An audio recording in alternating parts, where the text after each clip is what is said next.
This is level 2 of the CFA program, the topic on portfolio management and the reading on economics and investment markets. When I first read the title of this reading, I got extremely excited because I teach my students a history lesson as much as I can, that the discipline of finance, which was essentially created by Modigliani and Miller back in 1958, came out of economics. I mean, these founding fathers of finance, they all had PhDs in economics. And so I love the linkage between the old time economics and the new time, kind of investments and investment management. In fact, I memorized the very first line of this reading, and it goes something like this: the state of the economy and financial market activity are interconnected. And so what we're going to do as we look through these learning outcome statements is we're going to have some phrases in here that sound like finance, that sound like investments, but that also sound like something that we would have read about back in our micro or macro days. Look at that first LOS. The notion of market values, expectations, long-term growth rates, there's volatility, business cycles, consumption-hedging properties. So these sound an awful lot like a great combination of economics and investments, and in fact, that's what it is. So let's go ahead and start with a brief recap, as we do pretty regularly. I'm guessing that I don't need to read you that very first diamond point.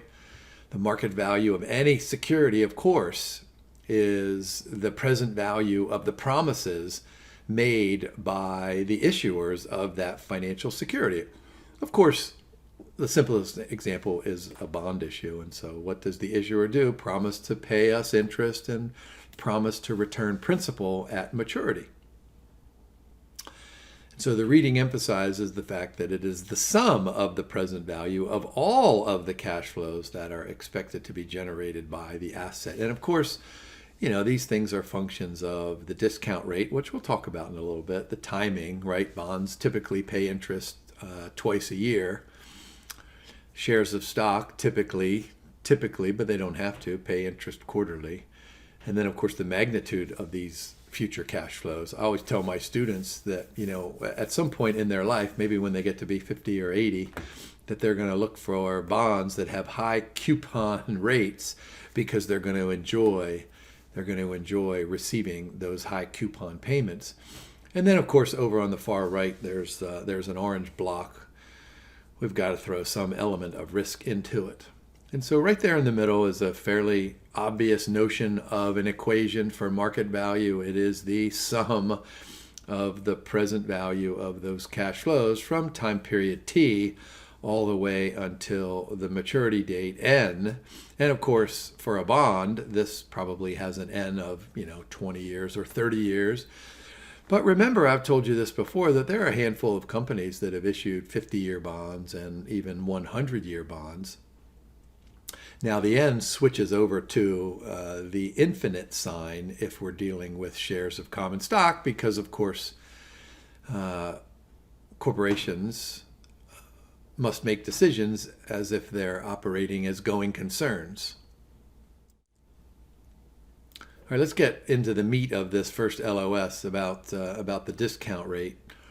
So you think about it, if you have a simple bond that is going to pay $110 a year from now, maybe $10 worth of interest and $100 in principal, how much would you be willing to pay for that simple security today? And the answer is that, well, it depends on the discount rate, and that discount rate is going to be a function of the uncertainty about who's paying that $110. I mean, for example, if it's the United States federal government, well, that's probably pretty low risk, maybe even zero risk. So we'll probably attach a relatively low discount rate to that. But if it's someone like me, 60-year-old college professor, and Jim just says, hey, lend me some money today, I'll pay you 110 next year. Well, you have to worry about, A, do I have the income next year to repay that? What am I going to do with that amount borrowed today? Hey, am I going to even be alive a year from now to make that repayment, et cetera, et cetera? So I like that first diamond point. Reflects uncertainty about future cash flows. And remember, that uncertainty relates to things like timing and magnitude. Now, I bet you guys remember this from level 1 days. So what are the components or the elements of the discount rate? And we always begin with the notion of a risk-free, a default risk-free, not an interest rate risk-free, but a default risk-free rate of interest in which the borrower has absolutely no chance of defaulting. So we call that the default risk-free rate of interest, or the return on those default-free fixed income assets or securities. And then, of course, we throw the word real in there. And I always tell my students to think of this in a handful of ways, one of which is just to think of a real interest rate is the interest rate that would apply in the absence of any inflation. I always also tell my students to think about it as, here's the size of the economy, and then if the size of the economy is this big at the end of the period, well, the percent difference in those two, that could be considered as some kind of a notion of a real rate of interest. So if this is default risk-free and it's in the absence of inflation, well, that's a good starting point, but then let's go ahead and add a couple of elements to it. Of course, the first one is expected inflation. So you think about going to the food store today and you buy, whatever you buy, cereal and fish and milk and eggs and all that kind of stuff. And so you check out, and if you're checking out today and it's $100, and you're starting to think to yourself on your way home, you think, boy, that was more expensive than the last time. And so the next time you go, if you get the same stuff and you check out and it's $110, well, clearly you're going to be able to say to yourself, oh, that was a 10% increase in my shopping at the food store. Excuse me. And so what that's going to do is that's going to impact your decisions moving forward. I mean, if my wife and I, we go to the food store all the time, but say we go once a week, if we're paying 10% more every week, well, sooner or later, probably sooner, we're going to start saying, you know what, instead of buying 10 cans of soup, we're going to buy 100 cans of soup this week. So we buy it before that price increases in the following week. And then when we get home and we have our money left over and we go down to the bank or we go to the bond market, we're going to say something like, well, you know what? I think we're going to start demanding compensation for this inflation so that we're not always falling behind. So we start with this real default risk-free rate of interest, and then we add some type of measure of expected inflation. And then, of course, the final component is some kind of a risk premium. And that risk premium is going to be a function of all of those kinds of risks that we talked about back in level 1 and continuing on in level 2, and of course, moving forward to level 3. This LOS is really only 2 or so paragraphs in the reading, and I think it's an important LOS, but the reading doesn't give it nearly the attention that I thought it might. And so what we've done is we've highlighted this on the left so that you can answer a question about this LOS.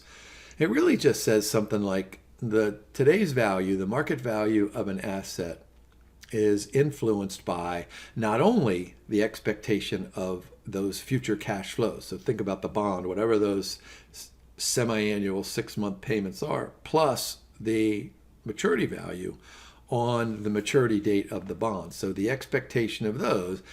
And clearly, if it's a fixed rate bond, then you pretty much know what those things are going to be. If it's a floating rate bond, then you have no idea.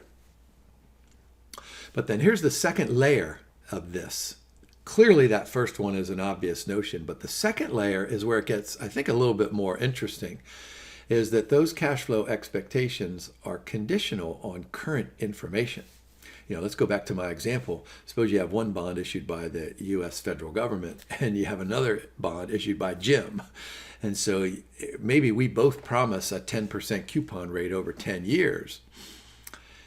So the expectation of the magnitude and the timing of those cash flows, can be fairly well estimated. But now, what about that current information that's going to impact the value that you're going to pay for that individual bond? With the federal government bond, what are those pieces of information? The entire economy, things like changes in GDP, changes in employment, oil prices, any kind of wars throughout the world. All of those macroeconomic factors are going to be anticipated in the value of that current bond. Now, that current information, as it relates to me, Jim is issuing this bond, has everything to do with my personal business or my personal financial situation, in addition to all of those economic factors. But what I think is interesting, and this would be a cool exam question. I know I would write one like this. Look down at the bottom, those three bullet points. Of course, we know, going all the way back to Eugene Fama and even before that efficient markets hypothesis tells us that when information changes, then the stock price or the bond price will change, right? Well, if the information is already anticipated, then that anticipated information is going to be impacted into prices. That makes sense. If the information is truly new, then the asset value will change. And so, the idea is that if you have good news, then prices will go up. If you have bad news, then prices will go down. But this part of the reading emphasizes the simple fact that there are times when the value of a bond may rise, even though the information is bad news. And that's because of the difference between the unanticipated and the anticipated. And this happens all the time when the Fed does something like surprisingly raises interest rates here in the United States. Sometimes market values of bonds go up and sometimes market value of bonds go down. And it depends on how much of a surprise that Fed decision is. And of course, there are lots of good financial analysts out there. I'm guessing that many of you fall into that category who are Fed watchers and are making predictions and estimates about Fed behavior. And so if you get it right every time, if you say, hey, look, the Fed is going to increase the Fed funds rate by 50 basis points, and then tomorrow it does, you're going to say, man, I knew that, right? So, this is kind of the game that we're playing as good financial analysts. So make sure you're aware of that very final bullet point. Because the Institute and all good test creators are very good at tempting you down the wrong path and leading you to an incorrect answer. All right, how about moving on to growth rates and volatility? So look over on the right illustration, we have saving and borrowing. So what we're doing is going back to that micro decision in which we have a choice between taking our capital and putting it in the bank and saving it and earning an interest rate, or going out and spending that capital and borrowing for maybe positive net present value projects. And so this consumption, investment, saving, borrowing decision is a fascinating link between the old-time economics and what's going on inside of the CFA program. So let's go ahead and focus on the economy here on this slide. So what do we have? Here's the size of our economy. And so what do we know? We estimate that the economy tomorrow, maybe not tomorrow, but next quarter, is going to be like this. And the reason that we generally expect the economies to grow is because individuals act in their own self-interest. And if I'm a Honeycrisp apple farmer and I have one Honeycrisp apple tree in my backyard, and during the course of this season I harvest and sell, boy, how many Honeycrisp apples can you get off of a tree? 1,000 apples. So I do that, and I sell 1,000 apples, so I have this income for me and my family. And so what am I thinking? Next year I'm going to fertilize the tree. I'm going to make sure that there are no worms in the apples. and I'm going to prune it so that it grows, so maybe next year I'll have 1,100 apples. And so this is what happens as individuals and as individual businesses, we try to do better, right? So we expect the economy to grow. So look at that second teardrop point. This is probably an important one. An increase in real GDP growth is probably going to lead to an increase in that real interest rate, that default risk-free interest rate that we're talking about, because as the economy grows, what does that mean? That there are extra pockets of profitability. And so businesses are probably going to be more likely to borrow so that they can capture that increase in market share. So that's why we expect an increase in that real default-free interest rate. And of course, I need to put a comma after my last comment there because, it's the government that's borrowing. And so I don't really want to have a conversation about fiscal policy here or monetary policy, but there's probably some element that is not related to the LOS and probably not talked about too much in the reading. But just go ahead and focus on that relationship on that second teardrop point, the purple one. And so looking down at the bottom right illustration where we have that upward sloping, increasing at an increasing rate. And so what happens is that we need to worry about the volatility in that interest rate. When we have a higher average real short-term interest rate level, then we're probably going to have higher volatility and higher growth in volatility. And so those two are going to be positively related. Yeah, you can't talk about economics unless you go to the business cycle. And there's a pretty standard illustration over on the right-hand side. And so note that this LOS asks us to focus on interest rates and even the term structure of those interest rates. So let me just give you a quick review there. We have this real risk-free rate R and then the expected inflation rate. So there's the relationship between those two and the nominal interest rate, let's say on a 1-year Treasury bill. Remember that you might be tempted to just take the R plus the pi, but if you do that, you'll probably get a pretty close answer, but you'll forget the components of compounding. So that's why we do the 1 plus. I'm hoping that you remember that back from your old days in level 1. And so the question then becomes, what happens to nominal, real, and expected inflation rates during this business cycle? And so, of course, we have expanding economies and then we have contracting economies, and these are going to result in different levels of interest rates and risk-free rates and expected inflation. But this part of the reading is focused on what the central banks are going to do. And notice that we use the term, and this is taken out of the reading, responsible central banks. I mean, I'm guessing that's implying that there are some irresponsible central banks out there. And I'm fascinated to read the Wall Street Journal every day, to read about the different opinions, not just in the United States, but throughout the world, questioning, being the Monday morning quarterback on Fed decisions and Fed behavior. And so our last two teardrop points, I think, are pretty important, and this will probably help you on an exam question.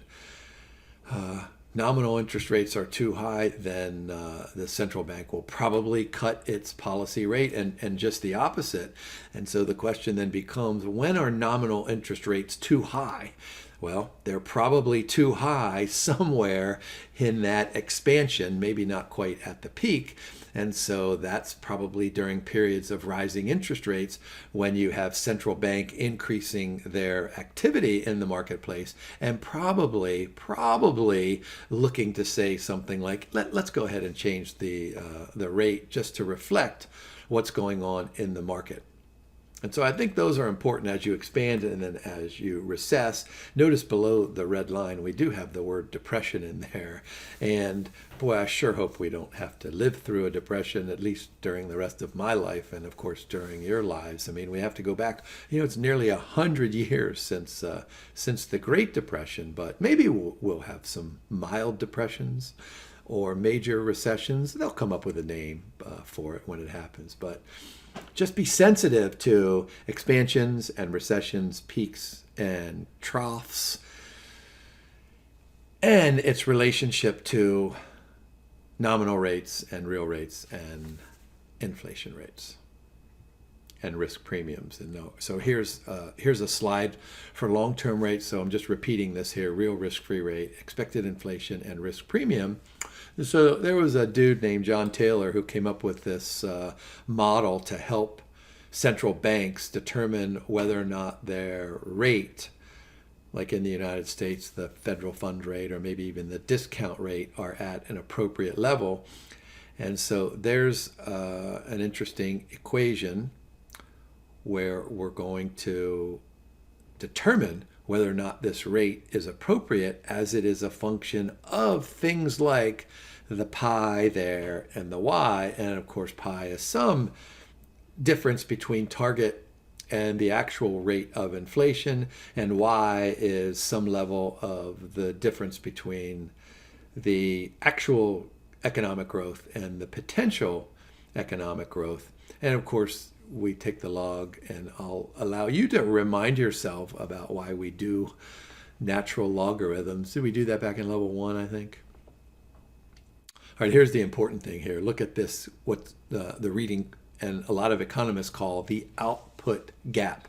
So a positive output gap implies that the economy is going like this, right? It's producing more than it can sustain. And so what's going to happen then is that they'll probably result in at least rising inflation, high inflation. That's probably relative.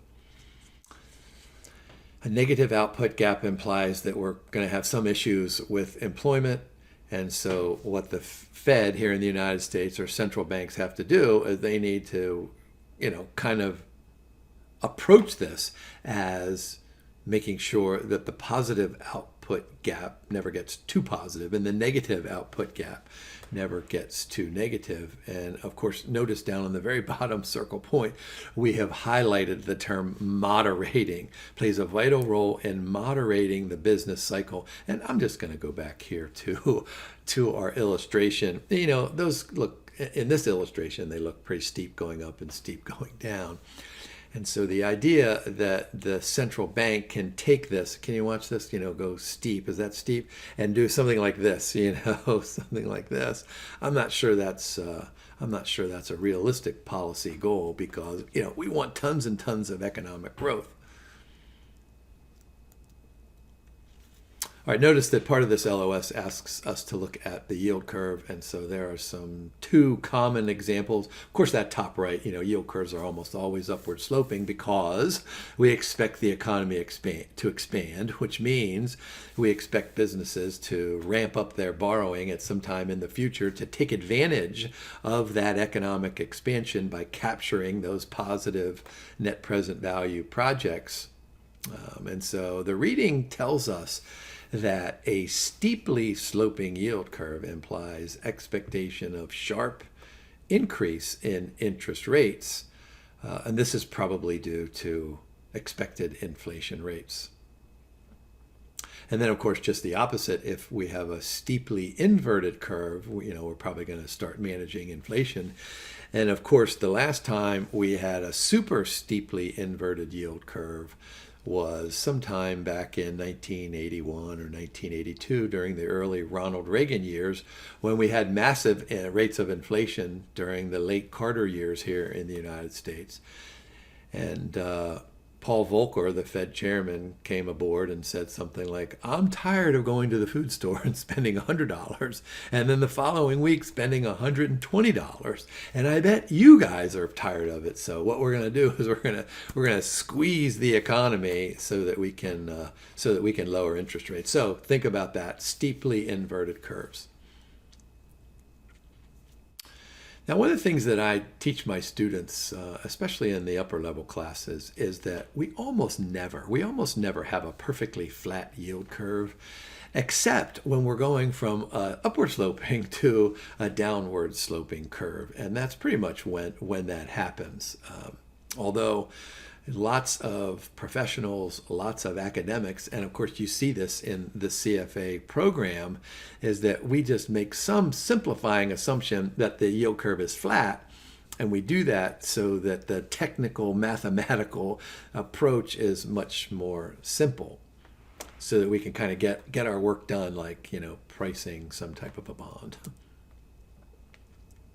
All right, how about moving on to spreads?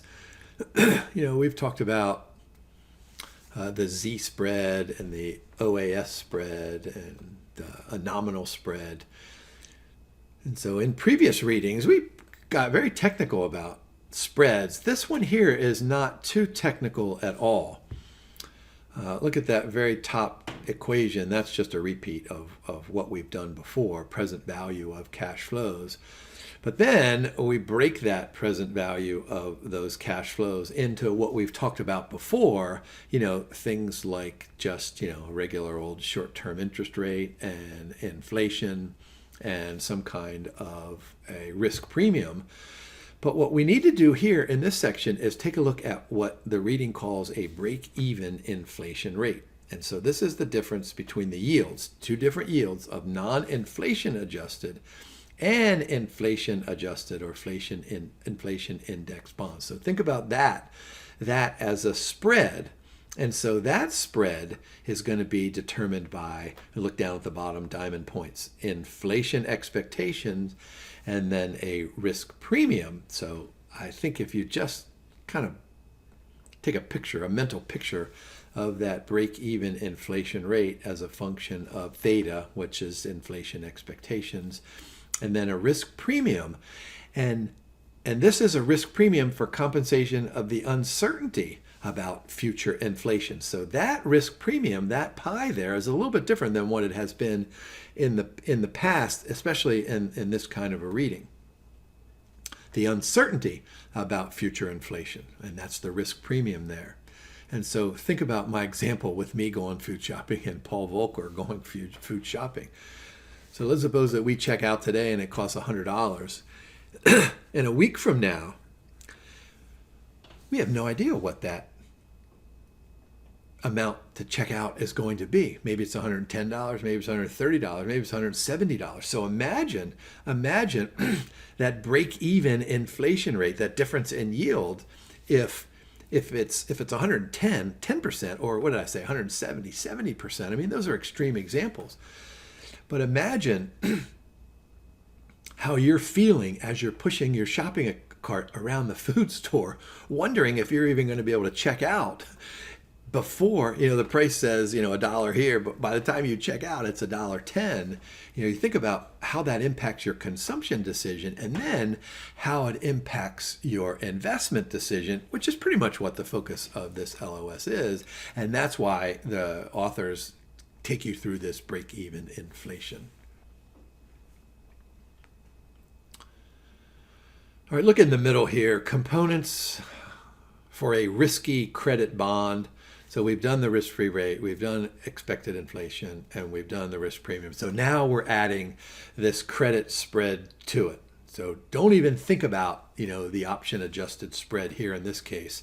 Look at that top circle, that embedded circle point difference in yield simply between a corporate bond and a government bond with the same maturity. So skip down to the bottom. So if we have contracting economies, there's going to be a tremendous increase in the likelihood of default on many of these risky bonds. Excuse me. Which means that those credit spreads are going to be higher, right? So what do we have written down there? Investors would demand a higher premium. So credit spreads tend to be very high when we're leading into a recession and during a recession. And then there, of course, will decline after a recession when we get back into, when we hit the bottom and we get back into all this expansion. And so I always tell students, just think, like I said a few moments ago, think of the expansion. Firms will do anything they can to increase their market share. And it's a lot easier to increase market share during an increasing and expanding economy. when the economies are contracting, those positive NPV projects are much less obvious and much less available.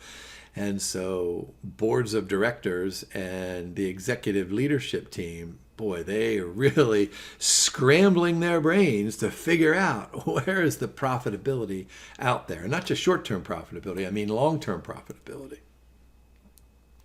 So here's a good picture of an historical credit spread. So look down at the underneath the table or underneath the illustration. Can you squeeze your eyes and read that? So the orange is the high yield, the high yield bonds, and the red is the yield on 10-year treasuries.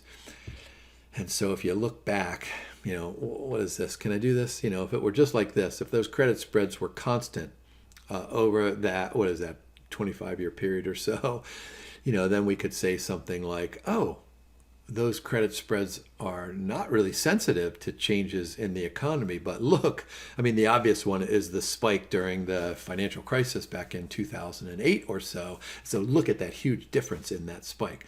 But then worm your way back to, the events of September 11th and then the recessions that we had in the early George Bush years, the second George Bush years. So they were widened in the, early 2000s. And then, look in there at what is that, 2013? Boy, they almost touched, because we were experiencing substantial economic growth. I think that was the biggest growth time during the President Obama years. All right, how about credit quality? And I'm guessing when you think about credit quality, you automatically think of Moody's and Standard & Poor's and Fitch and the bond ratings, and that's okay. But I also want to remind you to think of the credit default swaps and everything that goes on there. And so in order to get a measure of the quality of a fixed income security, the riskiness, you got to look at both of those, because remember, the ratings agencies, they tend to look more in the past. Of course they anticipate, but those credit default swap prices, those are market values, and that's all forward looking. All right, so the reading emphasizes that first embedded circle point. Credit spreads vary across industrial sectors. That makes perfect sense, that some firms that make tractors is going to have one set of credit spreads, and another group of firms that develop software for laptops and phones, that's going to have a different credit spread, even though they're exposed to the same group of economic factors. They're going to react differently to changes in those economic factors. So it makes sense that credit spreads will not be the same over any kind of differences in groups of firms. All right, so look at that second point. When the credit spreads are narrowing, wow, well, what does this mean? Spreads between higher and lower rated corporate bonds categories, they probably will also narrow as well. And those lower rated corporate bonds will probably outperform. They will probably outperform. Of course, you have to combine the changes in the credit spreads with the direction of the change in those interest rates as well. Notice that bottom circle point there. The issuer's rating and credit sector also dictate the impact of that economic environment. Yeah, so what did I say earlier? Those firms that make tractors and high cost machinery, they probably have tons of bonds outstanding and tons of coupon payments to be made. And so this becomes a problem when there is a shrinking economy and those credit spreads are going to widen. Look at that last one here. Issuers who do not rely heavily on debt financing tend to have high credit ratings. Okay, that makes sense. We've learned about that through level 1, level 2, and level 3. How about phases of the cycle and long-term earnings growth expectations, and short-term as well? So of course this is going to differ across companies because they have varying characteristics. Some goods and services are insensitive to economic conditions, so we call those non-cyclicals or maybe defenses, because when my wife and I go to the food store, there's stuff that we need. So even if the economy is shrinking, even if the economy is crashing, we need things like rice and soup and milk and toothpaste. We need all that kind of stuff. And so here's the important point there. What is that? The third left-hand arrow point. Defensive companies tend to have earnings that are stable during all business cycles, because our demand for toothpaste probably stays the same regardless of how much income is coming into the house and what is its impact on the entire economy and the business cycle. I have a dentist in the family, so teeth brushing is super important.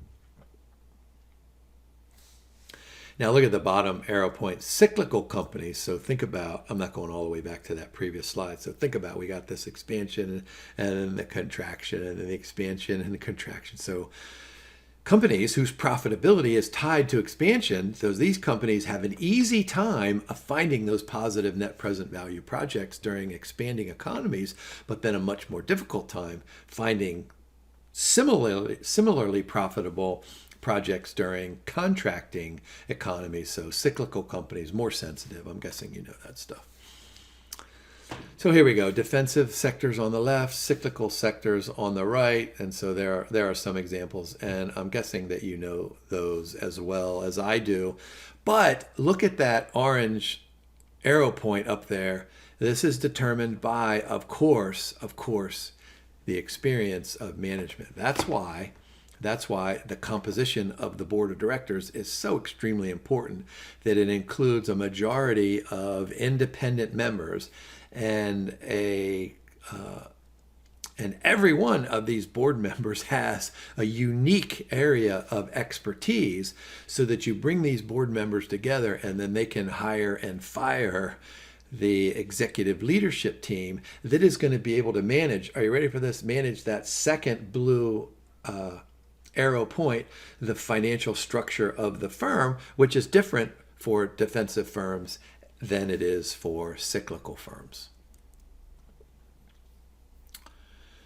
I always love having conversations about equity risk premium. When I was in graduate school, our professors gave us a whole bunch of readings about this equity risk premium.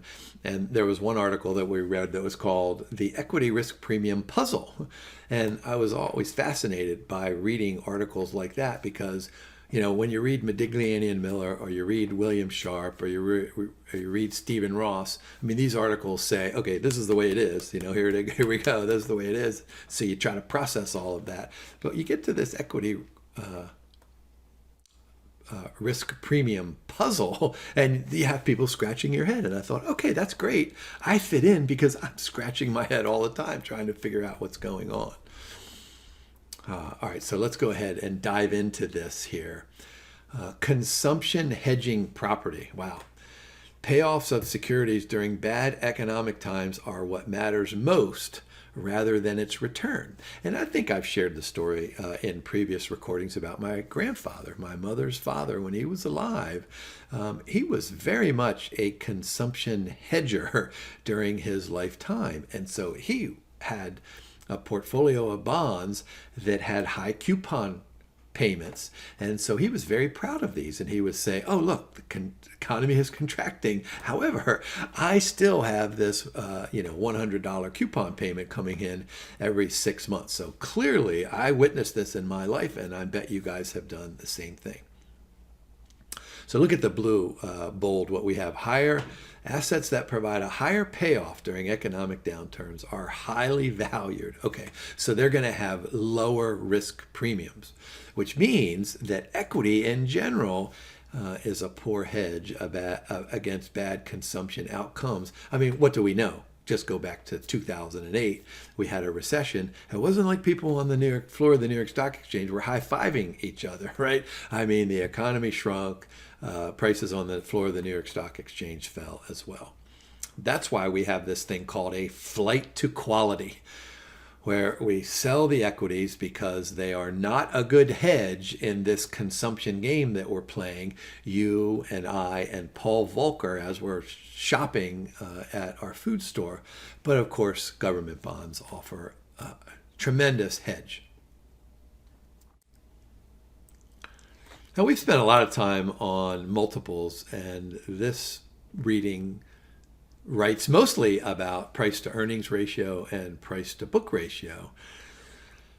And of course, the reading reviews what is kind of standard practice here. You know, when PE ratios are rising, you'll read in the Wall Street Journal or watch on a news show on television.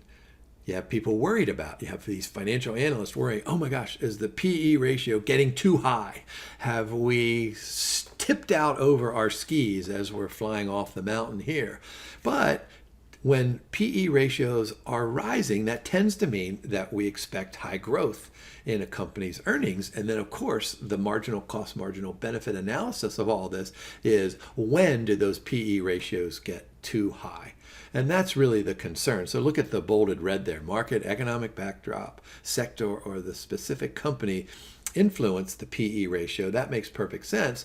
And we need to be concerned about how rising or too quickly rising PE ratios fit into what we've been talking about earlier with things like short-term and long-term growth and things like credit spreads.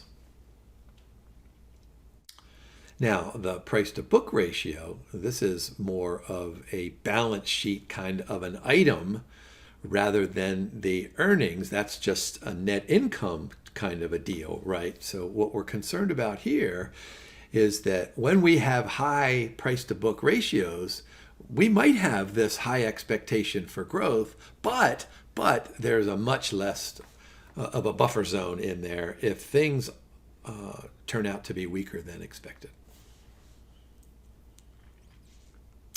So look at our last teardrop points there. These are probably ones that you ought to memorize. So PE and PB ratios have a positive relation to real earnings growth and a negative relation to real interest rates.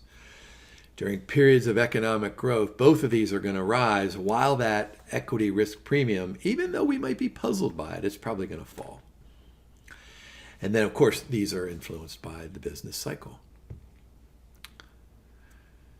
Now, of course, what we're suggesting here in these changing economic times is that, boy, wouldn't it be awesome if we were long on all of those stocks at the beginning of the expansion, right? So we win there.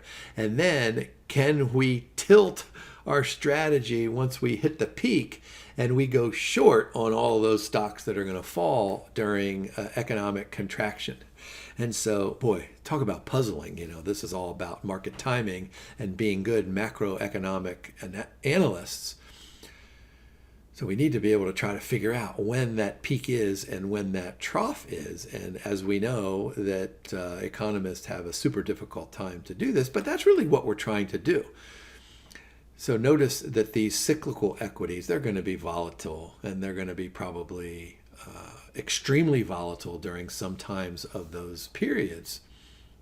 The non-cyclical equities are not going to be nearly as volatile. Remember, we used the word stable in a previous example. And so what we're trying to do here is rotate our strategy so that we can outperform, finding those outperforming individual stocks, individual groups of stocks, or entire sectors. So look at the very bottom of that blue bullet point. Generate significant returns if you can switch, which is what I was saying earlier. Of course, what did I say? Timing, right? Doesn't Steve Martin have an old comedy joke that timing is everything in comedy? Yeah. So let me do this real quickly. So go back here. So perfect timing is going to generate substantial returns. Poor timing is going to lead to underperformance. So I love this sector rotation illustration that we have here.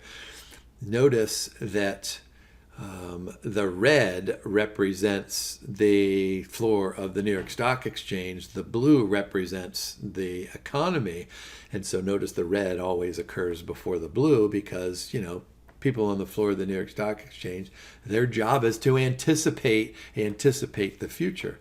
And so notice that what goes on on the floor of the New York Stock Exchange and what goes on in the general economy, they kind of mimic each other, right? So you got the up and the down, but the New York Stock Exchange anticipates that full recovery. And by the way, of course, this is not, this is just an illustration. This is not a perfect match. The return on the S&P 500 index, it might be a leading indicator. However, it's not a perfect leading indicator. And so notice in green, what we've done and what the reading has done for you is to kind of give you a sense of where and what and maybe not when. I mean, they give you a sense of when, but not an actually Friday, March 8th. Of which sectors are going to outperform during the stages of bull and bear markets and during the stages of expansion and contraction.